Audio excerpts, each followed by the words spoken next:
México va tarde en inteligencia artificial. Eso es lo que has escuchado en todas partes. Y en parte es cierto.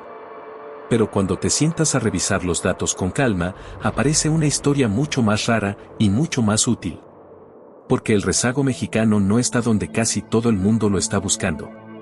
Vamos a verlo con cifras, con fuentes y con lo que eso significa para tu trabajo. Empecemos por el dato que a casi nadie le cuadra. Según el reporte de difusión de inteligencia artificial de Microsoft, en el primer trimestre de 2026 el 20.1% de los mexicanos entre 15 y 64 años ya había usado inteligencia artificial generativa.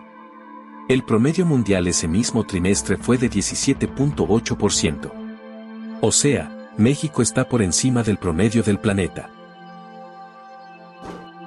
Y no es un punto aislado. Es una curva.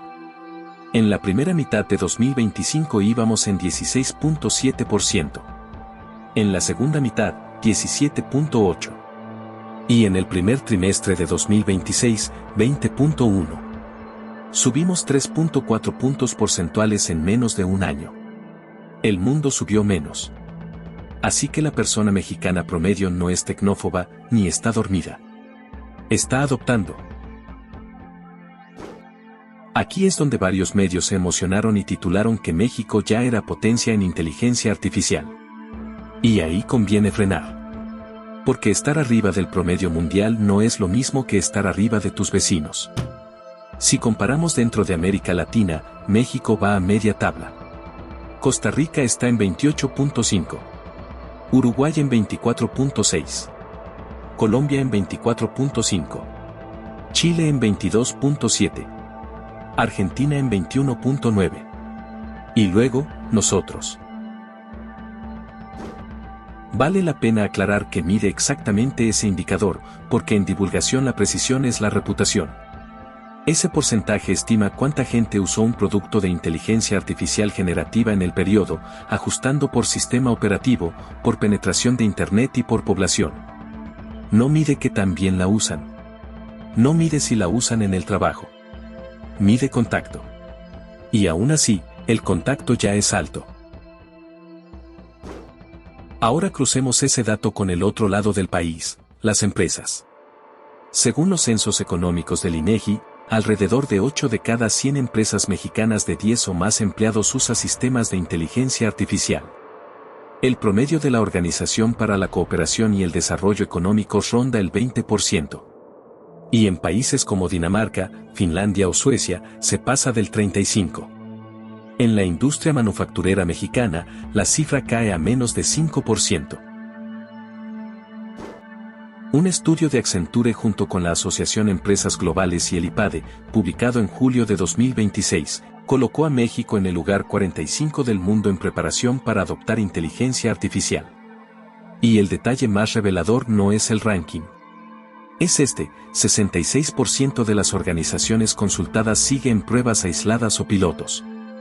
Solo 34% dice haber integrado o escalado la inteligencia artificial en sus procesos reales. Junta las dos mitades y tienes la paradoja mexicana. La persona mexicana ya adoptó la inteligencia artificial, por su cuenta, con su propio celular y sin que nadie se lo pidiera. La empresa mexicana, en cambio, sigue en la orilla. Y eso cambia por completo el diagnóstico. El cuello de botella en México no es una falta de curiosidad individual. Es una falta de estructura. Y aquí quiero ponerme el sombrero de psicólogo organizacional un momento, porque esto importa.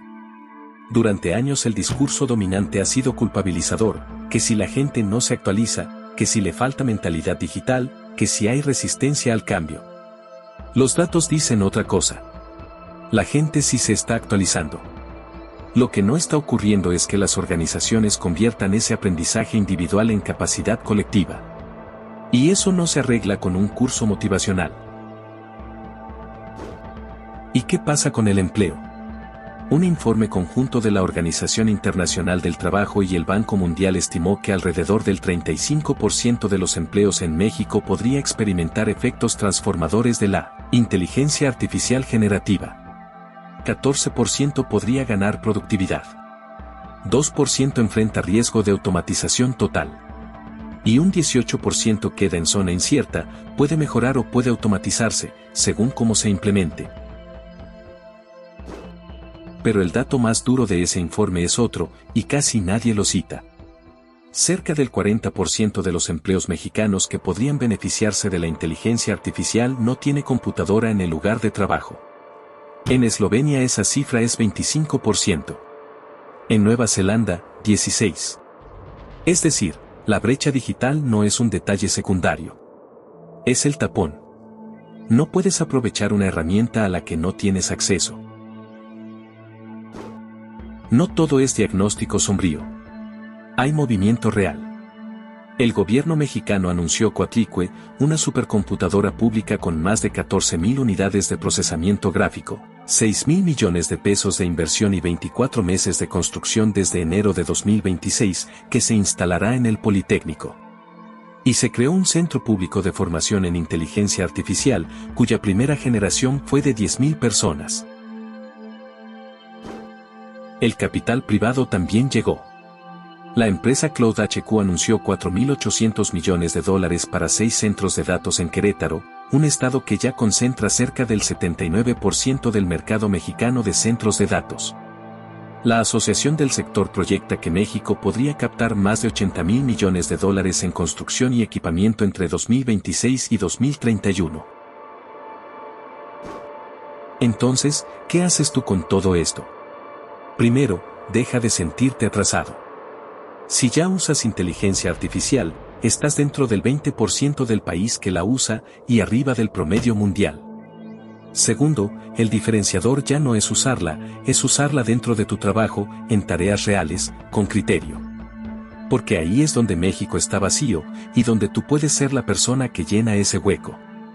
La brecha mexicana no es de actitud. Es de estructura. Y las estructuras las construyen personas. Soy Bit Cognitivo, y nos vemos en el siguiente.